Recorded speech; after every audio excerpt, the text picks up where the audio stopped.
Hey guys, Mubarak here in Penny Stock. Hope you're doing well. Actually just got to Milan in Italy here for the second part of my honeymoon with my wife, but just got off the phone with one of my prior trading students and really just had to make this video right away. Something I've been meaning to get off my chest about, why traders fail. All right, there's only two reasons why. If you want to get into stock trading, it's a great world to be in. It's a great skill set to learn, and it's one of those key core competency skills where if you understand it, spend a couple months understanding the basics and the concepts around it, it's really a skill that you can use for life.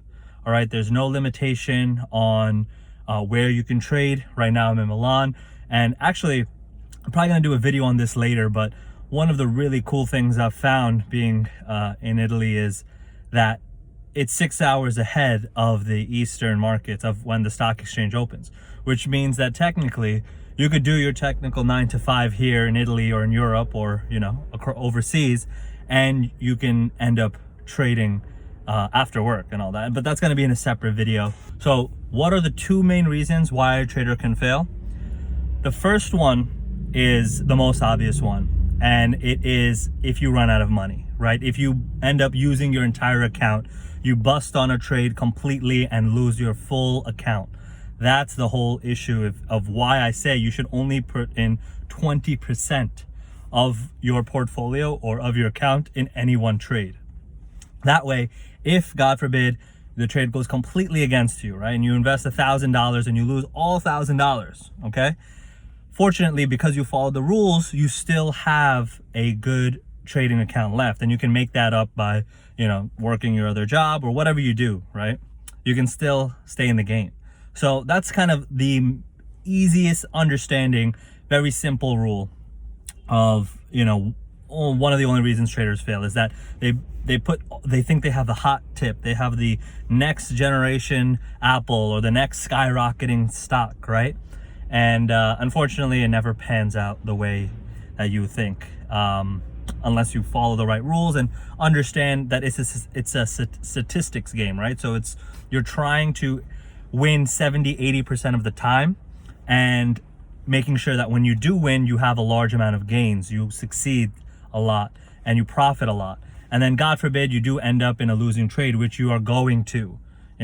Every trader loses. If there's ever a trader that you hear about that has more than an 80-90% win rate, they're full of BS. Right? And they might have just done one or two trades, but they're not a real trader, okay? The key thing is that if you are starting to lose money, you just exit the trade. If you lose max 10% on any position, unless you know that, oh, this is gonna dip and then it's gonna go higher and you're certain about it because of some news catalyst or some other reason that you're truly, you've planned for, then I just have a mental rule that if there's a 10% loss, I just cut my loss and, get back into trading. 10%, it sucks, it's unfortunate, but it allows you to keep trading and stay in the game. Now the second rule, and this, I was thinking about doing a video on this just on my own. This is what prompted this video in the first place. But the second reason why traders fail is because they keep jumping around for the next shiny object, all right? You probably know people like this, where every month or every 2 months, they come to you with a new hot business idea or a new investment opportunity or a new way to make money. All right. And in the world, there's hundreds of different ways to make money, right? So many different majors, so many different professions. And now with the internet, there's even thousands of different ways: blogging, drop shipping, eBay, you name it.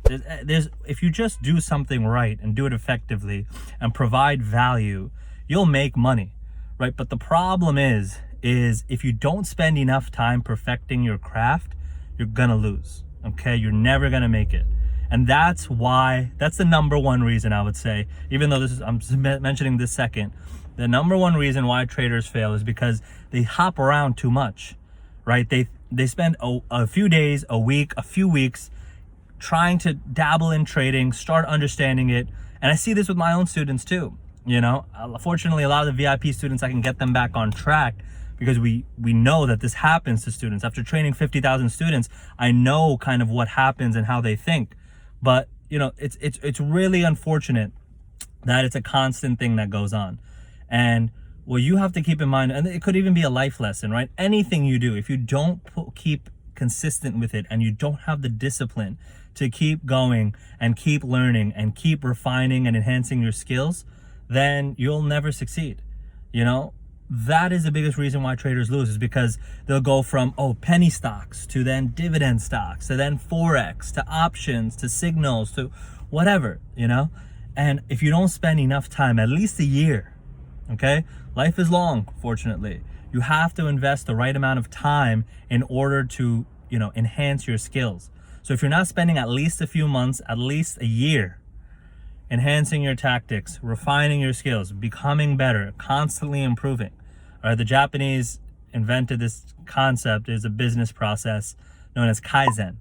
It means continuous improvement. It's how Toyota or Nissan or, the Japanese car companies, why they got ahead is because they focus on continuous improvement. If you only improve even 1% a day, just a measly 1%, okay, keep that in your mind. Just only on weekdays also, just 1%. You're trying to improve yourself 1% better a day.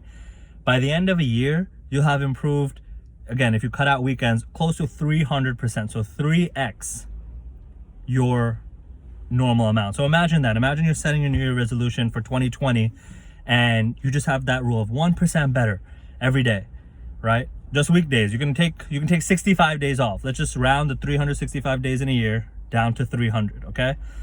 That means you'll end the year 300% better than you are today. Imagine how dramatic of an impact that would have on your life, right? But the problem is people go 6 weeks in, 8 weeks in, and then they shift strategies to a completely different thing.